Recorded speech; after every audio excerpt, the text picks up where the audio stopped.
Hello, my friends. Welcome to today's live webinar. We're going to be talking about everything you ever wanted to know about red light therapy from start to finish. I'm here with a good friend of mine, Dr. Nathaniel Mead, and we're going to be talking about, he's going to be giving us a lot of very detailed, insightful information here, specifically about red light therapy and the benefits that are associated with it for many different organ systems. Nathaniel, how you doing today? Very good. Nice to be here, Cyrus. Dr. Cyrus. Absolutely. So we got a pretty international audience. I can see already. We got over 140 of you guys here already. So go to the chat box and just tell us where you're coming in from. I see people coming in from Oregon, from Ireland, from Louisiana, from Reno. Usually when I ask this question, we got people from all over the place. If anybody here is from Antarctica, I'll give you some bonus points. I don't think I've seen that one yet. So Dr. Nathaniel, maybe would you mind giving us a little bit of introduction into your background, specifically as it pertains to red light therapy? And one thing I'll also say for the audience, just sorry before you start, is we're going to be joined by Jonathan Otto in approximately half an hour or so. So Nathaniel's going to be filling in for him for the very beginning, and then we'll kind of switch over, and Jonathan will join us, and then we can continue the conversation. So sorry to cut you off. Go ahead, Nathaniel. Sure. Yeah. And Jonathan Otto is a good friend, and I'm excited about hearing what he has to say. My background is in biology, science education, nutritional epidemiology, public health science research, and also natural medicines. I have a PhD in natural medicine, and my graduate training was initially in nutrition and epidemiology. But I did not complete my dissertation, so then I decided to go in the direction of natural medicine. I worked at 5 integrative medicine clinics. I then, in 2012, I was invited to participate in a research and education project in the Netherlands, which focused on light therapy. And so that particular focus was photodynamic therapy. And as you probably know, photodynamic therapy is taking these same wavelengths like red light, the infrared, and the lower red light spectrum wavelengths, and directing them at what are called photosensitizers, which accumulate in abnormal cells, disease cells. And then when you direct the light onto those cells, they die very easily. So this can be used for cancer treatment. In fact, believe it or not, the FDA has approved photodynamic therapy as a fourth cancer treatment for central lung cancer. So that's in the bronchi, and then also for various skin cancers. Unfortunately, the FDA has also done a really great job at keeping photodynamic therapy and other light therapies from actually progressing in the United States. So they have really hampered the development of these photosensitizers. And by the way, these photosensitizers are like chlorophyll compounds that are, either plant chlorophylls or bacterial chlorophylls. And so they concentrate preferentially in abnormal cells. For example, if you had precancerous cells in your skin, and then you wait a certain period of time depending on the photosensitizer, and it will be excreted from the normal cells, but the abnormal cells will hold on to it. Then you put the light on it, and it kills those cells selectively. So this actually poses a real threat to the status quo cancer treatments like, chemo and radiation, which is why it has not progressed in the United States. In order to get high-level photodynamic therapy, you have to go to Japan, China,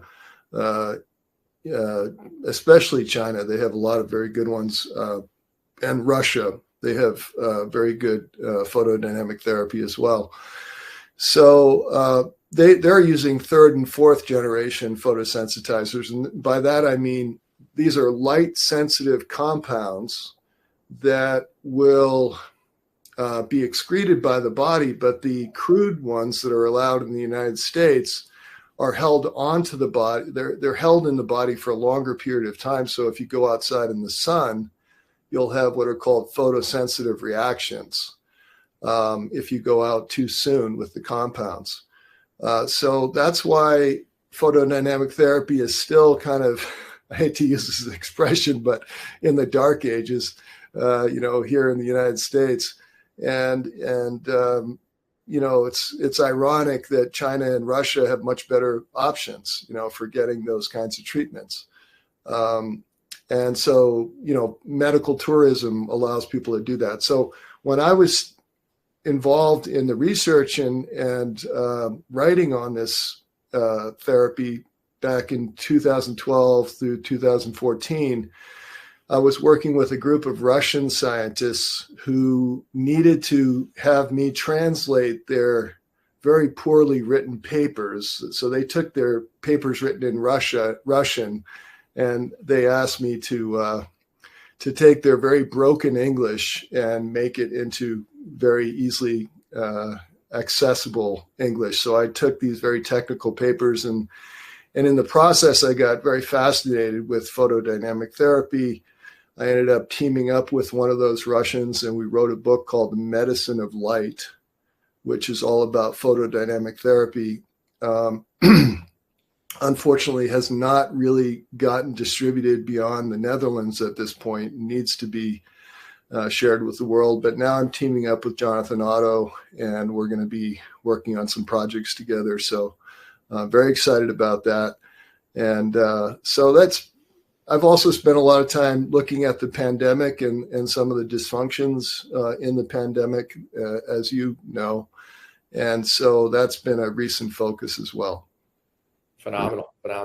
This is fantastic. So we have a presentation. So how about I'll start the presentation and we can all walk through those slides together. Great. And then maybe, start at the very beginning, which is for I think there's a lot of people in the audience who may have no idea what red light therapy is about. So we might need to start all the way back saying what is red light therapy? And right. Then from that point onwards, move into more sort of complex effects of the biological effects that red light therapy can induce. How's that sound? I believe the presentation does introduce it very nicely. So let's get started with it. Okay, fantastic. All right. So I'm going to be speaking for Jonathan Otto because he was supposed to be here, and he will be joining us and entering in. So you can just put my name there, and Nathaniel Mead with Jonathan. And basic question: are you ready to take control of your health and your life? And if you face a diagnosis that shook your confidence, or you felt stuck in a cycle of symptoms that hold you back, this is the moment to rise. So you're not defined by your challenges, you're defined by your comeback. This is all Jonathan Otto's philosophy, and it's very powerful. Because healing isn't just about surviving, it's about believing that transformation is possible, taking bold steps toward it. There's a solution, and you're not alone. Millions of people are living with daily challenges of cancer, autoimmune conditions, and other chronic illnesses. But here's the empowering truth. Your body holds incredible potential to heal when given the right support. You don't have to settle for constant fatigue, inflammation, or a life defined by symptoms and side effects. With a root cause holistic approach, you can support your immune system, reduce symptoms, and begin the journey back to vitality. Reclaim the life you were meant to live. Awesome. Okay.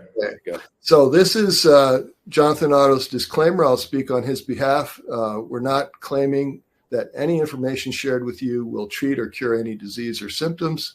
This webinar is based purely on Jonathan Otto's personal findings on red light therapy and photobiomodulation, as well as published studies, papers, and articles on red light therapy. Devices advertised in this webinar are not the same devices used in the mentioned studies. All the following videos and quotes are used under the, quote, fair use policy.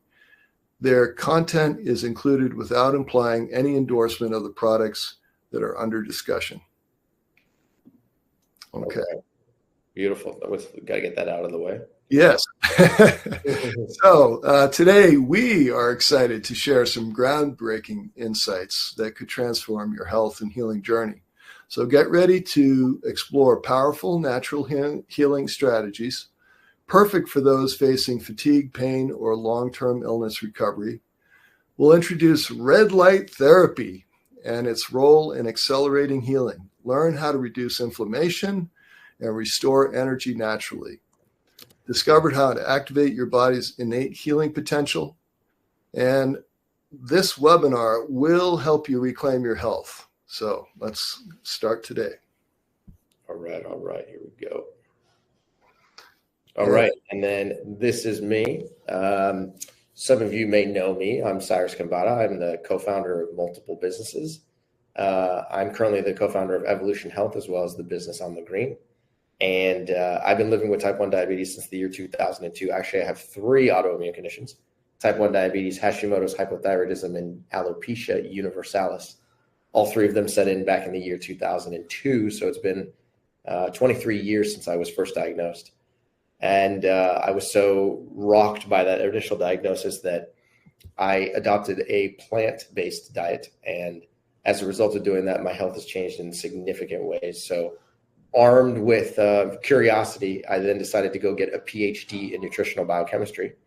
So much like Dr. Nathaniel, we both have PhDs and we both love the super nerd science. And so as a result of now having gone through a PhD program, more than 15 years ago, it's really helped me be able to impact hundreds of thousands of people around the world. And I love being able to teach people the true impact of the food choices, in particular, the food and movement choices that they make on significantly improving their metabolic health. And, we're here to help in any way, shape, or form that we can. Wonderful. Again, Jonathan Otto's research and experience. He is trained with world-leading medical doctors in world-leading holistic therapy centers, including cancer centers, with cutting-edge therapies to help their patients get their best outcomes. I can say, too, that I have as well trained with these same kinds of doctors and at leading holistic therapy centers and cancer centers. So I'm in a good position to speak with him on this. His degree in communication with double major in journalism and media production, also a postgraduate degree in education at University of New England. And growing up, Jonathan struggled with chronic illnesses and painful conditions, and no one realized the root cause. He had Ross River fever, glandular fever, Epstein-Barr infection, cytomegalovirus, Lyme disease, chronic fatigue syndrome, heavy metal toxicity, parasitic infection, brain fog, chronic boils, chronic nausea, and chronic dehydration. Quite a load he was dealing with. It's a lot of stuff. That's a lot of stuff. Yeah. And this is a little embarrassing. I believe this is his wife, Lori. Correct. This is yes, suffered from many symptoms of disease, chronic disease, parasitic infection, mood disorder, depression and anxiety, holistic medicine and disease. My window's right in front of my the words there, but ultimately changed their lives. Holistic medicine. And their work has received worldwide recognition at many festivals, and this is a great list of the festivals and awards. Yeah. And some of the doctors and experts who support this approach: Dr. Brian Artis, Dr. Henry Ely, Dr. Daniel Newsom, Kathleen Geringer, Dr. Ed Group, Dr. Jana Schmidt, Dr. Judy Mikovits, Dr. Thomas Levy, very famous vitamin C expert, Dr. Thomas Lewis, Robert Scott Bell, Dr. Christina Parks, and Dr. Jimenez at the end there. Yes. So please stay until the end for our live Q&A session, and Jonathan will be available for that.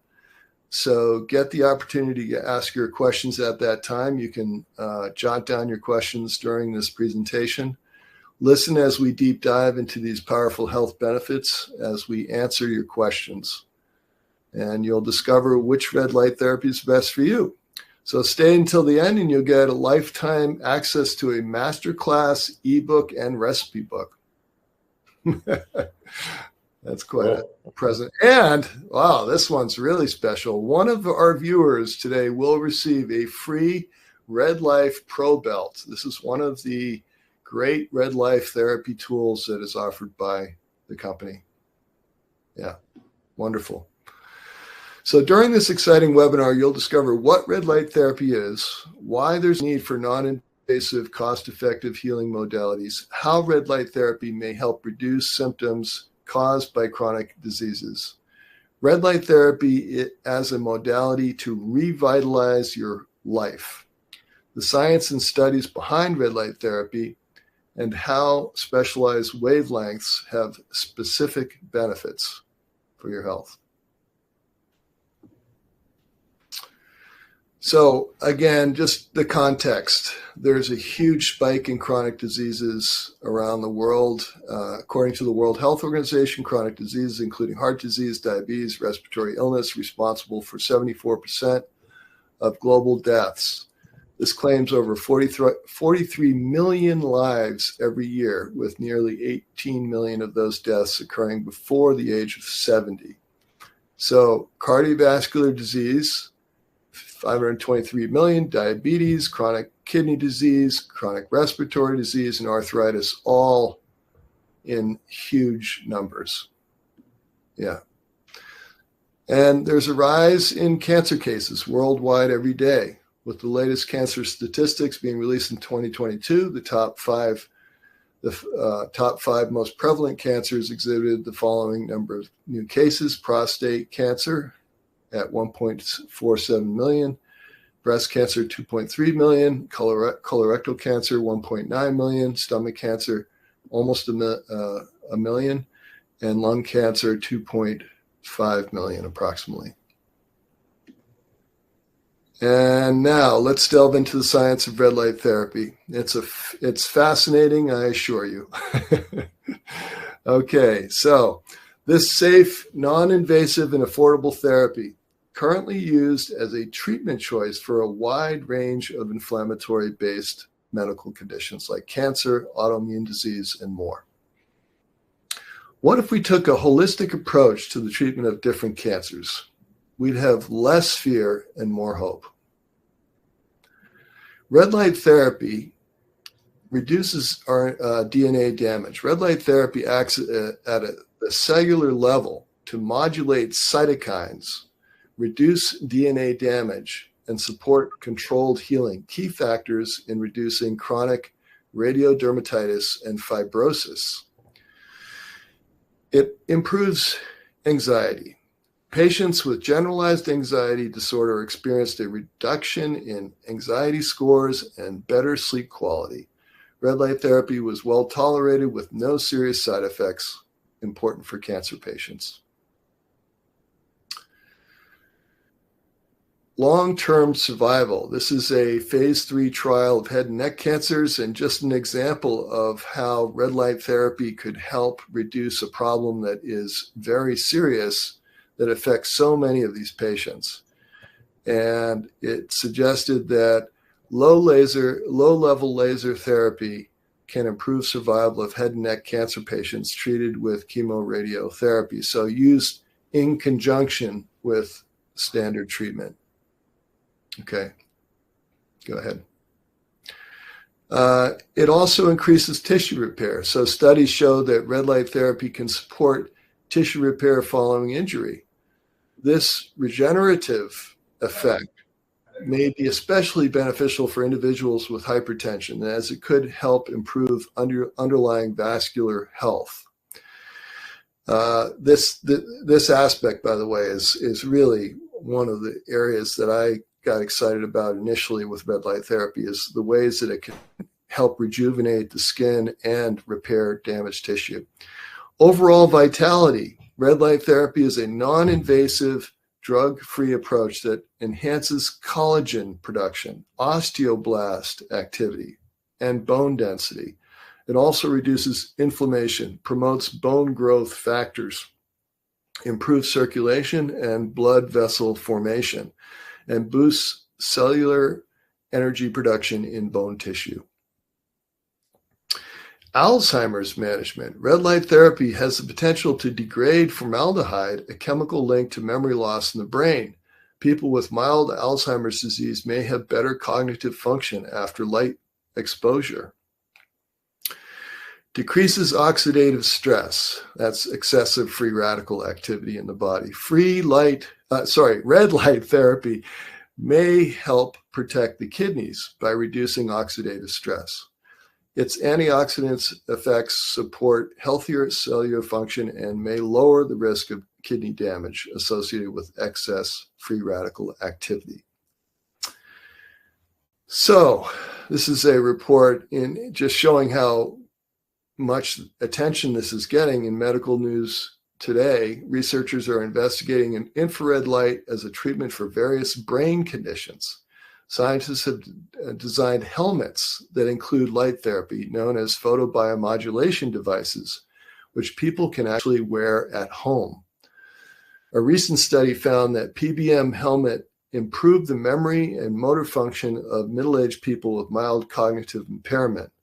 The researchers hope that this new technology could also benefit people living with dementia. Now, I just want to mention before you go to the next slide that getting light therapy at home has become so easy, and it's really profound to think of this as a therapy that can be done at home on a regular basis without any serious adverse consequences, without any real risks, and that's one of the profound benefits, I think, of light therapy, is that it can be done at home.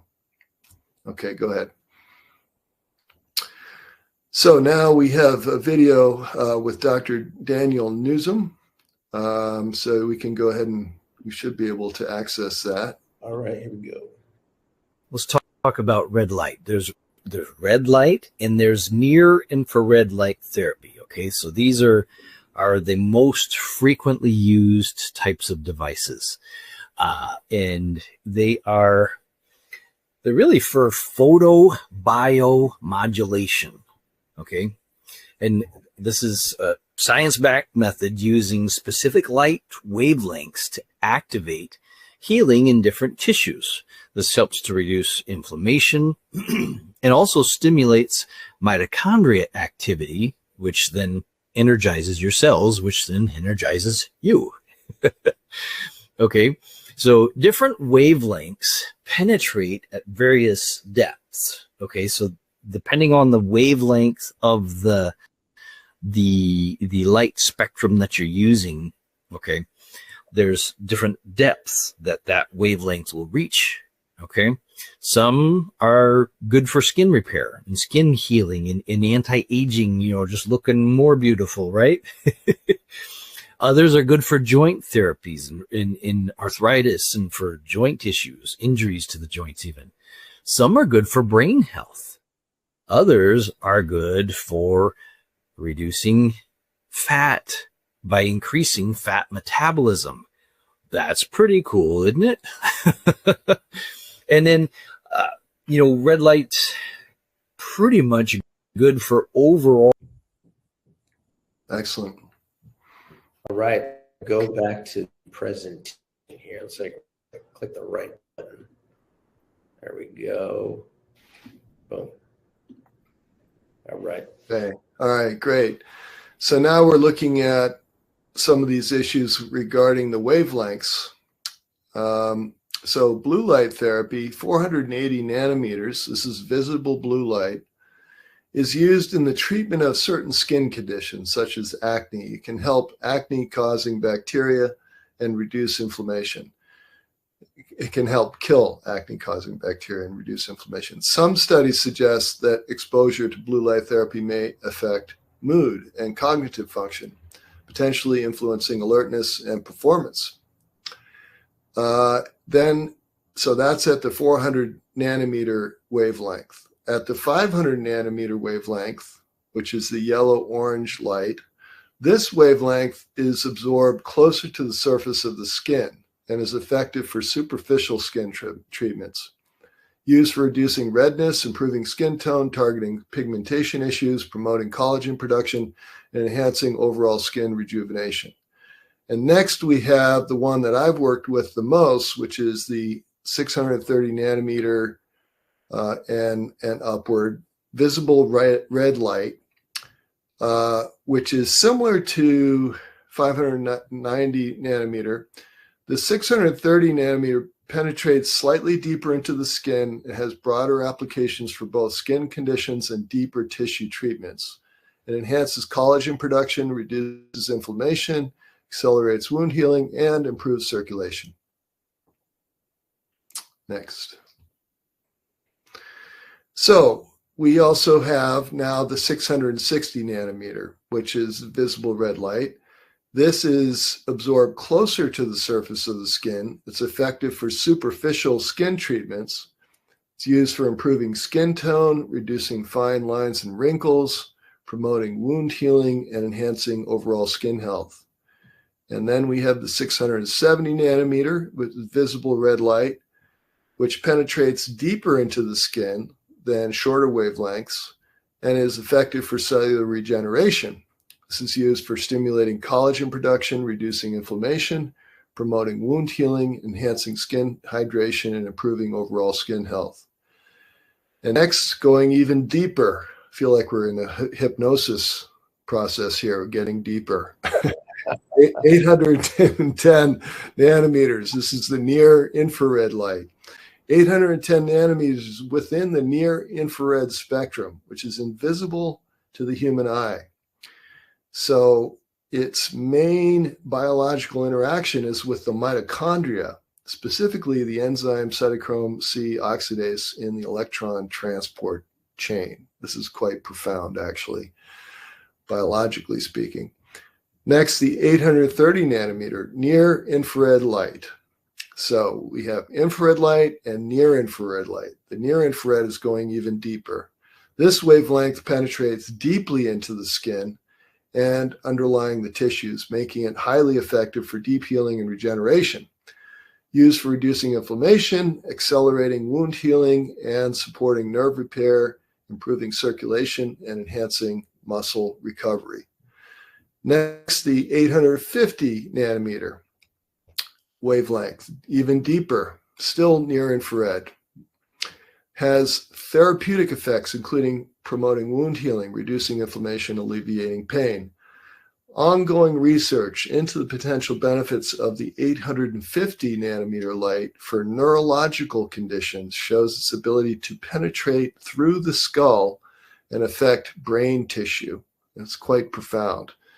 And finally, the 1060 nanometer near infrared light falls within the broader near infrared range and is sometimes used in therapeutic applications. The most prominent benefit of this light therapy at 1060 nanometer wavelength appears to be its effectiveness in deep tissue penetration.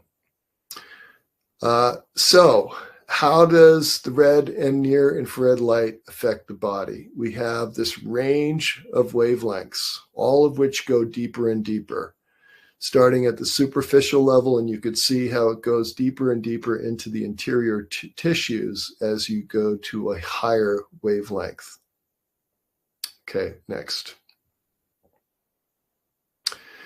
Stem cells. This is a very important aspect of regeneration and repair. And so we have a review of the effect of photobiomodulation on stem cells, which looked at how red light therapy, also known as photobiomodulation, affects mesenchymal stem cells, the repair cells your body uses to heal and regenerate tissues. The researchers found that gentle red light can help these stem cells grow, multiply, and move more effectively, which may support better tissue repair. Most studies showed positive results, whether the light came from lasers or LEDs, although some suggested light works best when used alongside other treatments. The most helpful types of lights were red wavelengths 600 to 700 nanometers at low doses, and the best results came from low-level red light, not strong or intense light. Overall, the evidence suggests that red light therapy can boost the activity of your body's natural stem cells, helping them do their job more efficiently, but the exact setting still needs to be fine-tuned in future research. So I'm not going to read through the whole abstract here, but just the last part, photobiomodulation, PBM, was found to have positive effects on the mesenchymal cells. Again, very important for tissue repair. This review concluded that doses of 0.7 to 4 joules per centimeter squared and wavelengths of 600 to 700 nanometers are appropriate for light therapy. The results were dependent upon different parameters. Therefore, optimization of parameters used in light therapy to obtain favorable results is required to provide more accurate comparison. Important point about that study is just that this could be used as an adjunct to all kinds of things. For example, nutritional approaches that speed up healing. You and I have both studied that in depth. And I'm referring to my co-host here. And so it's really interesting to think about synergy, between what we know works nutritionally to speed up repair. I've written a book called The Rapid Recovery Handbook, which was published by HarperCollins, which was looking at how to speed up healing after surgery. At that time, which was back in 2007, I didn't know about red light therapy. I didn't realize that it could be such an incredible synergistic tool with all these other natural healing methods that we have at our disposal for accelerating the healing process. Do you want to comment on that briefly? Yeah, I mean, I think you bring up a really good point here, which is that, I always tell people that I take a food first approach, because if you don't get your food right, then you can be adding in multiple different therapies, hoping that you'll be, making progress in your health. And you might, but what I've learned over the course of time, and correct me if I'm wrong, if anything is different, food is such a powerful signal or collection of signals that it is the foundation. So if you get your food right and you eat a nutrient-dense diet that can make significant impacts in reducing inflammation and significantly reducing inflammation in multiple tissues, your liver, your kidney, your brain, your thyroid gland, your heart, your pancreas, your muscle tissue, that is the foundation. And then in addition to that, if you were to add red light therapy, you were to add cold plunging, you were to add saunas and beyond, many different therapies can also just add additional benefit on top of that. Yeah, I agree. And one of the interesting things too about your mention of nutrient-dense nutrition, nutrient-dense diets, is that we're talking primarily plant-based. And these things are these plant-based diets, these nutrient-dense diets are loaded with all these pigments, these plant pigments, hundreds and hundreds of different pigments that capture light. Correct. Isn't that fascinating? And so you think about infusing your body with all these nutrients, and believe it or not, in Germany, back even as early as the 1980s and 1990s, there were oncologists that believed so much in these nutrient-dense diets that they were actually infusing their patients with chlorophyll and all kinds of nutrient-dense plant preparations to get these nutrients into the cells of their cancer patients at as high a level as possible, So they're actually using infusions. And I think if you think about light therapy being used in that context with the plant nutrients being at such a high concentration delivered to the body, it's only likely to translate into a more effective result, I think, with light therapy as well.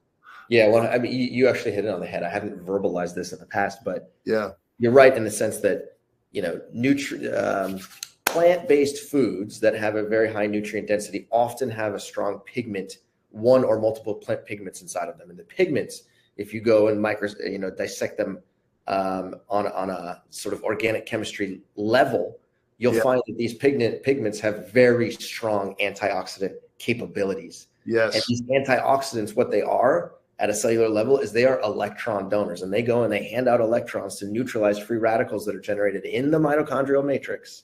Yes. And as a result of that, they're able to kill free radicals at the site that they are produced, which then decreases inflammation inside of a cell. And then that permeates to reducing global inflammation, you know, as a C-reactive protein, you know, floating through your blood. So I love what you just said. And you know, what's fascinating too, and I'm sure you've looked at this, is that many of these antioxidants, which are protecting our normal cells and doing all kinds of beneficial things for normal healthy cells, are what we call labile redox modulators in cancer cells. So they tend to move in the direction of being pro-oxidants once inside the cancer cells to help destroy those cancer cells, which is why you see so many experiments showing that these same, quote, antioxidants are having selective killing effects on cancer cells. Wow.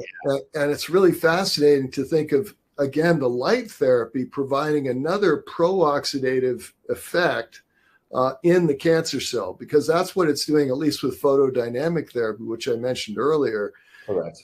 As a cancer treatment, it's causing what's called a photooxidative effect in the cancer cells because they are more vulnerable. People think, oh, cancer cells, you can't be killed very easily, but their internal environment is so highly oxidative that they are actually quite vulnerable when you bring something like a light with the right wavelength and a number of receptive molecules that will help capture that light and transfer that energy into the cancer cell. So it's a fascinating thing. And I saw in the chat that some people have already asked about cancer, so I'm sure that's going to come up at the end of the show. But okay, we can go on to the next slide, but thank you. Speaking of cancer, okay, there we go. So we have, as you can see, we have cancers that respond to different wavelengths of light, which is really fascinating. And, you know, I think lung cancer, okay, we start at 630 nanometers, 660 and 670. Breast cancer actually goes past that up to 810, 850. And then stomach cancer, we have the first 5 sets of wavelengths affected, colorectal, the first 3. And then prostate, interestingly, requires that deeper penetration because it's deeper.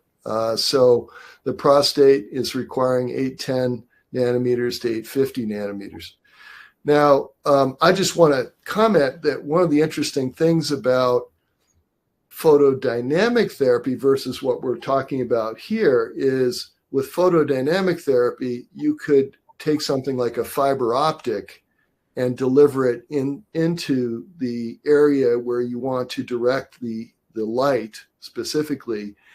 And then you could get a killing effect of the cancer that is specific for the photosensitizer. So the substance that is concentrating in those cancer cells would be a specific wavelength. You know, 660 is very typical for photodynamic therapy.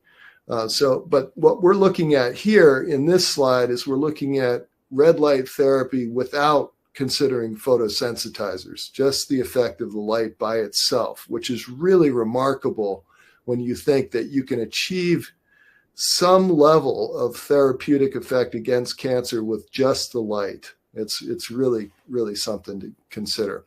Yeah. All right. Next. And then we have various benefits that are also extremely important. Mitochondrial health being very important for longevity and for healthy functioning well into old age. We have lupus being affected at 660 nanometers, myalgia with most of the wavelengths, arthritis, again, most of the wavelengths, and stroke requiring the deeper 810 to 850 nanometers. Okay, next. Hashimoto's thyroiditis, very common problem, especially among women. 630, 660, and 670. Diabetes, the first 5 wavelengths. Neurodegeneration, requiring that we go deeper, 810 to 850. Eyesight, all 6 of the wavelengths benefiting from with eyesight. Okay. Oral cancer. This is a very interesting one because you can now get lights that you can put inside your mouth to treat oral cancer and other oral conditions. 630, 660, and 670. Head and neck, same wavelengths. Brain cancer, the last 4 wavelengths. Cervical cancer, first 3, and skin cancer, the first 3. So interesting to think that, again, here with each of these conditions, you can go on to the next one, it's okay. With each of these conditions, just the key point being that research is showing that it's responding best to these wavelengths for each of these conditions: esophageal cancer, bladder cancer, anal cancer, liver cancer, and melanoma. Now, melanoma, I'll just give a comment on that one since it's such a common cancer and has increased considerably in recent years due to disruption of the immune system. And there's some evidence that, there's Jonathan Otto joining us. And so we have, I just want to finish my comment and then Jonathan can chime in here. Take your time. Thank you so much. That melanoma, people typically think of melanoma as something that should not be exposed to light. You know, we're kind of programmed to think that melanoma is one of those cancers that, it's caused by sunlight. Now, there is some truth that excess sunlight can trigger melanomas, but as you and I know, Cyrus, there's a lot of evidence from nutritional oncology research that melanomas are also being promoted by poor nutritional status and by chronic oxidative stress that's built into the lifestyle. So melanoma is far from being a cancer that just is caused by excessive sunlight. In fact, I would say that in terms of risk factors, that is a relatively minor one. But what we're pointing out here is that appropriate use of light and the correct wavelengths can actually help people reverse melanoma. It's really interesting. Do you want to comment on that? Yeah, I was actually just going to say that if we went out onto the street and we asked 100 people what causes melanoma, what increases your risk for melanoma, right? I think we would go 100 for 100. Sunlight, excessive sunlight, the sun, right? Right. But your point is very strong here, which is that, okay, fine, yes, the sun can have an influencing effect on melanoma production, but so much of it is just caused from excessive inflammation, and so much of that is caused by literally the stuff that goes in your mouth. Yes, and immune suppression. Melanoma is the cancer of all the cancers. Melanoma is the one that responds the most to emotional regulation, emotional reduction of psycho-emotional stress. And so that's really, really important to know with melanomas. And all cancers are multifactorial, meaning that many things contribute.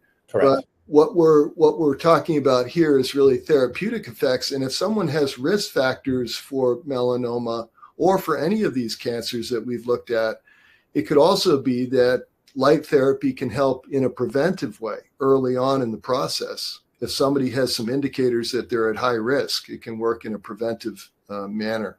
Yep. So here we go. We have Jonathan Otto on. Happy to see you, Jonathan. Can you hear us? Yeah. John, you're muted. There we go. Oh, He's going to come back. do I need to bow out in order for him to come in? How about now? Yeah, How about now? Yeah. All right. Awesome. And pretty loud and clear, or Yeah, we got you. fantastic. You sound great. Oh, fantastic. Yeah. So you guys are amazing. Cyrus, so good to see you. And Dr. Mark, thank you so much for everything you're doing. And what a like wealth of information and immense ability to articulate these important truths that Dr. Mead has, right? Cyrus, he's like, it's very hard to find people that have the level of knowledge that Dr. Mark has. And that's why I really find him to be a kindred spirit and a brother in this advocacy and education around red light therapy. So guys, thank you so much for being here. It's really, yeah, welcome. It's such an honor. And please stick with us. I'd love to have you, like, you can, whenever you need to go, you're welcome to, and in which case, make sure you don't hit the hang up button. Just like, close the computer or shut the window, but you don't hit the hang up. That may cancel the call for everyone. So No, I won't. And I would love to stay on, but I have another interview I have to get to in a minute. Oh yeah, perfect. Well, there's the perfect relay, guys. So you guys have it there. So now the baton is passed, and Jonathan Otto has joined, and now we are here. We're going to go to the next part of this, and so you've got the chart here.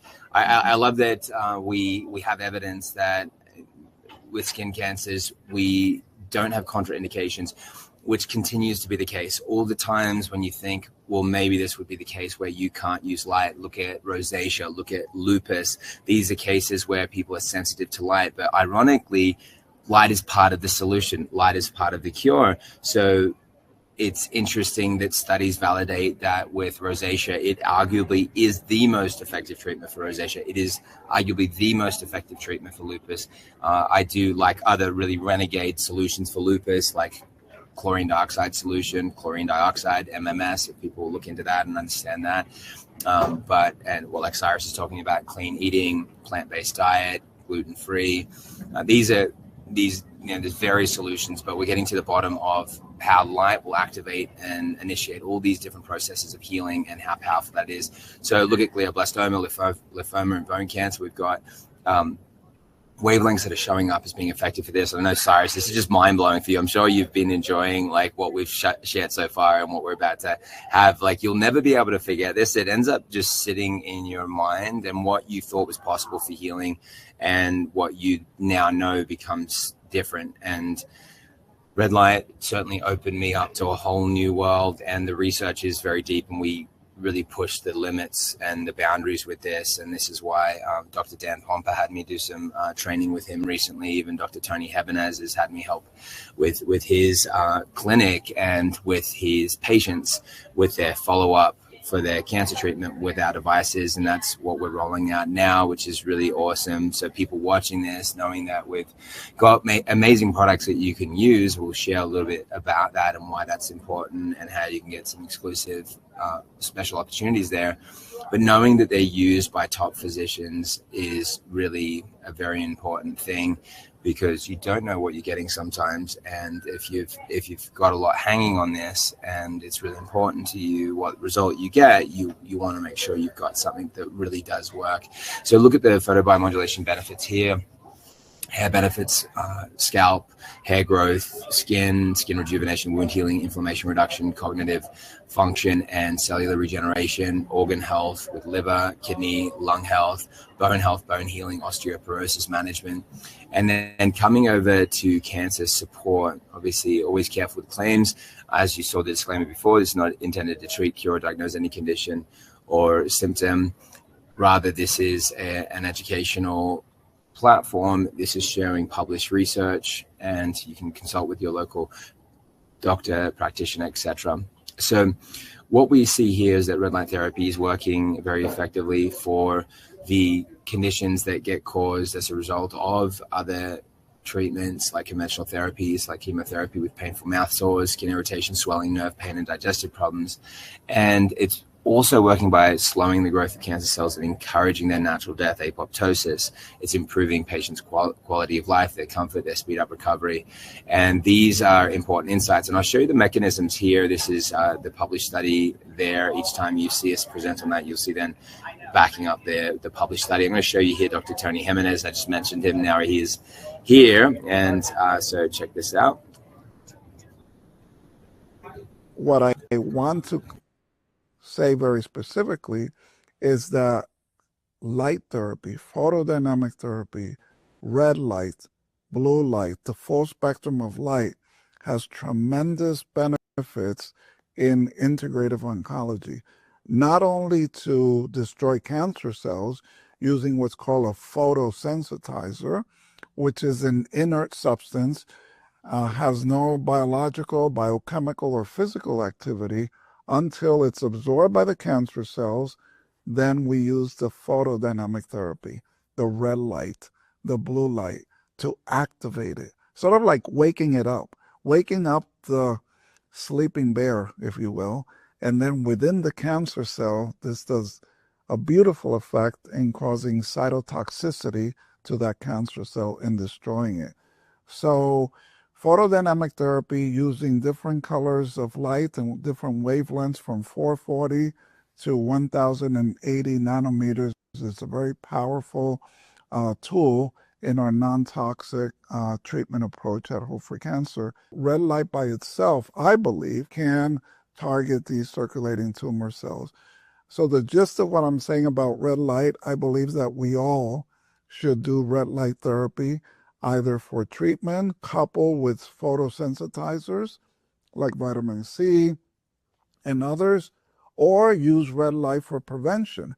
Because the other thing about red light, specifically near infrared light, is that the cells, the normal cells, when they become exposed to near infrared light, it's like, it's a physiological energy to that cell.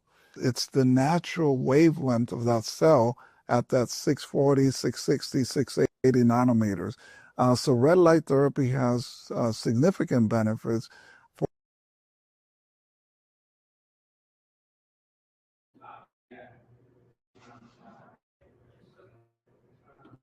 You did.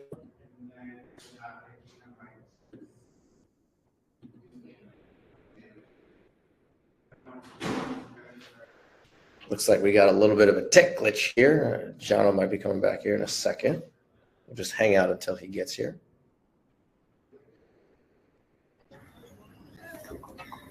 All right. Sorry to leave you hanging there for a second. No worries. All right. So, yes, photodynamic therapy. Okay. So, do you know what this is, guys? In the chat, let me know if you're familiar with photodynamic therapy. Just did a big run back and forth here. Okay, so this is good. Got myself breathing. So oxygen, guys. We all need to be breathing deep and more often. So I think that what we need is more oxygen in the body. So breathing is one way, but getting it straight to the cells is another way. So we can do this with light. And when we photosensitize our cells, we heighten the rate at which our body absorbs this light. So it's a photosensitizing agent that's causing the activation through the certain wavelengths of light. So let's say methylene blue is activated at a peak of 660 nanometers. And by doing so, you are expediting the apoptosis of cancer cells through the formation of reactive oxygen species, which would include singlet oxygen. But now methylene blue isn't completely natural, but the benefits, so if you're battling a chronic condition, to me, are so significant that I would personally do it. Now let's have a look at popular photosensitizers. You got chlorophyll, curcumin, riboflavin, methylene blue, artemisinin, which is what their Nobel Prize was won for back in the 60s, alongside wormwood. This was really where wormwood was, ivermectin was from artemisinin, which is sweet wormwood. This is what won that prize for its anti-parasitic benefits. So there's this really interesting double up as well, because there is a parasitic connection to cancer. And when you activate photosensitizers with light, they become even more anti-parasitic in nature as well. So you got berberine, green tea, and they're used for different types of cancer: skin cancer, lung cancer, esophageal cancer, and non-cancerous conditions: acne, actinic keratosis, macular degeneration, and many other conditions are used in arguably all conditions, because it simply is enhancing red light in the body. So therefore, for whatever condition, or even if it's just for wellness, using photosensitizers does actually make sense. Oh, I had so much static on that jacket. It's at me, which is, again, another sign that you are in nature electromagnetic. And when you correct the electromagnetics in the body, you make yourself generate higher voltage. By the way, if you cannot zap, then that's a bad sign, and you need to be able to have your body be able to zap if it's got static. In this case with the jacket, I don't want to touch it again because that was zapping my ears with these headphones. Cyrus is probably laughing over there. So now here's asthenozoospermia, which is infertility for men when your sperm are immotile. This was, again, now with LEDs, which is awesome to see that LEDs is an at-home technology, and one that some would associate with toxic issues, which it doesn't have any issues if the LEDs don't flicker. If the LEDs are flickering, then that's where you see all these negative effects of LEDs, which is what people are familiar with. So here you saw the treatment with LED significantly increase the percentage of rapidly progressive sperm and reduce the proportion of immotile sperm. And these improvements were observed across different LED wavelengths, mostly 850, which is near infrared, so deeper. And obviously this is over the testicles. And so I've got little boys. I got 4 and 6-year-old. If I had girls, the same thing would be true for fertility for females and their eggs. And it's really amazing to have your children in front of this and think about what the future holds. That there are many that believe that there is an active agenda to make people infertile because of some transhuman agendas, and it's a deeper wormhole or rabbit hole to go down. But if that were true, we definitely see it occurring. We do see a reduction in fertility rates, and I do believe that light therapies are the way around this issue, and obviously less toxins, detoxifying. But LED red light and laser red light specifically are incredibly good for detoxifying, as well as regenerating and causing the mitochondria in all parts of the body, including the testicles, to be able to produce energy, ATP. And this whole symbiosis in the body, this whole process is what causes us to have things function properly and normally. I like this concept here with red light for healthy cells, and how with red and near infrared, you're able to stimulate the mitochondria, produce ATP. This is reducing harmful stress from free radicals. The extra energy is used for all cellular function as well as detoxification. Red light lowers the release of angry chemicals and that drive inflammation while increasing healing signals. This means that it helps the immune system stay balanced, strong enough to defend, but not overactive in ways that cause damage. And it's causing faster healing, reducing chronic inflammation, helping to regenerate tissues without toxic side effects that come with drugs. And here's the clinical study backing this finding here. Here's red light therapy for lupus. And what I'm going to do here, I'm going to come right over to, I'm going to show you a really great result with cancer here in a moment. Let's have a look at lupus. So preliminary studies have indicated potential benefits for PBM in systemic lupus, particularly in managing cutaneous manifestations and reducing disease overall activity. This is a big finding, considering it's another condition that you would think maybe is not, is a bit of a risk factor. Let's have a look at cancer. This is with near infrared. 900 is in the near infrared range. This is causing programmed cell death, apoptosis for pancreatic cancer cells. And this is interacting the light with mitochondria, affecting key enzymes and signaling pathways that lead to cell death, activating internal stress responses in the cancer cells, causing them to shut down vital functions. Researchers also observed DNA damage and cell cycle arrest as part of this process. When combined with chemo, red light enhance cancer cell destruction more effectively than chemotherapy alone. Now, this is if people are doing chemotherapy. There are people here that will not do that. I'm actually one of them. That's what I believe anyway. No one knows until they're in that situation. But if you were anyone that was worried that there'd be contraindication, there isn't. You continue to see these results. And that's really good because many of us have loved ones that are very conventional, and red light is something that, because it's used by Cleveland Clinic and other mainstream clinics, St. Jude's Hospital, you can offer that solution to them, and you don't have to tell them, don't do that. Instead, you say, hey, look, do this. And this can then cause them to feel confident and arguably maybe even abandon some of those negative toxic treatments in favor of the powerful beneficial treatments that selectively kill cancer cells versus killing healthy cells. Also, notice here you'll see in the second or third sentence from the bottom, it's talking about significantly inducing caspase-3 activation and apoptosis. Caspase-3 is a death enzyme, and red light will do that. And that's actually the benefit behind ivermectin, that it activates caspase-3, which is this death enzyme. So I love that important finding. Now, speaking about cancer, I'm going to come into this one here with skin cancer. So check this one out.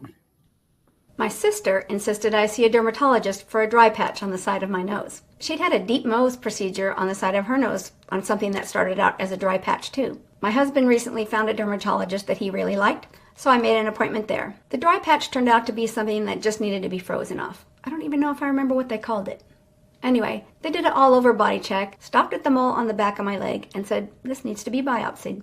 And just like last time, that mole wasn't even what I went in for. But I wasn't concerned because I hadn't noticed any changes in it. And I wasn't concerned when they called me and said I needed to come back in because I thought they said the biopsy results weren't concerning. After the excision appointment, I was telling my husband some of the things the doctor had said, and he asked me, are you sure they didn't tell you the biopsy results were concerning? The next day, I took the bandage off to clean it, and the incision was larger than I expected.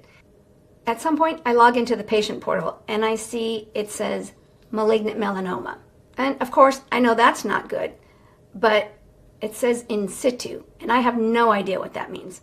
So I look it up and find out it means in its original place. So that part is good news, because that means it's still in the upper layers of skin and hasn't reached the dermis yet. Once it reaches the dermis, it's invasive and can easily spread to other parts of your body. But learning in situ cancer left untreated can develop into invasive cancer was scary. But even scarier was reading that melanoma can turn deadly in a matter of 6 weeks. Now, of course, I wanted to know more about that doctor's appointment back in 2021. I wasn't given any paperwork on my way out. I never got anything in the mail other than a bill, and I never heard back from them. But in their defense, I never called them back either. So now I want to see those medical records. When I finally have them in hand and read it for the first time, I was pretty upset. The report didn't come across as nonchalant as the doctor had been with me that day in her office. If they had said recheck in 3 months, like it says in the report, I'd have made that appointment on my way out, and certainly not thought the outcome of that appointment would be considered a win. It would have been added to my list of risks to follow. I also found out after getting the medical records that this dermatologist I'd gone to for a second opinion had a connection to the larger medical group where the GP was that I didn't like. Definitely not the best choice when looking for a second opinion. I take the report to my current dermatologist, and I'm telling him about it before he has a chance to look it over, and he says, this is probably a different mole we're talking about. But as he reads through the report and sees the photo, he was shocked. The mole was noted as being in the very position and having the same appearance as the melanoma he had just taken off. Not to mention the fact that there were no other moles on the back of my thigh. The other shock came when he checked the wound. It had healed so quickly, the scar was barely visible. Before this appointment, my doctor had hesitantly said I could continue with my daily red light therapy. But now, having seen the history of this melanoma and how quickly it healed using red light therapy, he told me to continue exactly what I was doing. He also asked what red light panels I was using and said he might actually have to start recommending red light therapy to his patients. I decided to wait for my first 3-month follow-up before filming this video, and I'm really glad I did, because there's a little more to share. As I said, I really like that this dermatologist errs on the side of caution. He has me come in every 3 months for a full body check. At the first 3-month check, they did 3 more biopsies on some small moles. These were not new moles or even moles that had changed, but as you can see at the top of all my medical records now, it says history of malignant melanoma. So there's no more watching and waiting, which is okay with me. For some reason, this time it took a month to get the pathology report, which was a pretty darn stressful wait. And of course, there was no way I was going to be filming until I got those results. Look how slow the melanoma on the right progresses for the first 7 years. If you compare my photo on the left to the progression on the right, you'll see they look to be about the same around the 7.5 to 8 year mark. Now watch how it just takes off, hitting stage 4 in just over a year. A few months after my photos were taken, I was doing red light therapy. In the time it takes for this person's melanoma to rapidly reach stage 4, I'm doing daily red light, my melanoma never progresses, my thyroid nodules have stopped growing, and the lump in my breast disappears. Remarkable coincidence? Or did red light therapy save my life? A few weeks ago, I finally got the results of those 3 biopsies, and they all came back fine. Thank goodness. With the close eye they keep on me, scheduling rechecks every 3 months, I feel confident anything worrisome will be caught quickly. But I also feel confident with my daily use of red light therapy, there probably won't be anything there warranting a biopsy. As you can probably imagine, with the remarkable last year I've experienced with red light therapy, soaking in red light feels better than ever now. Awesome, guys. All right, guys. Look, now you can see me.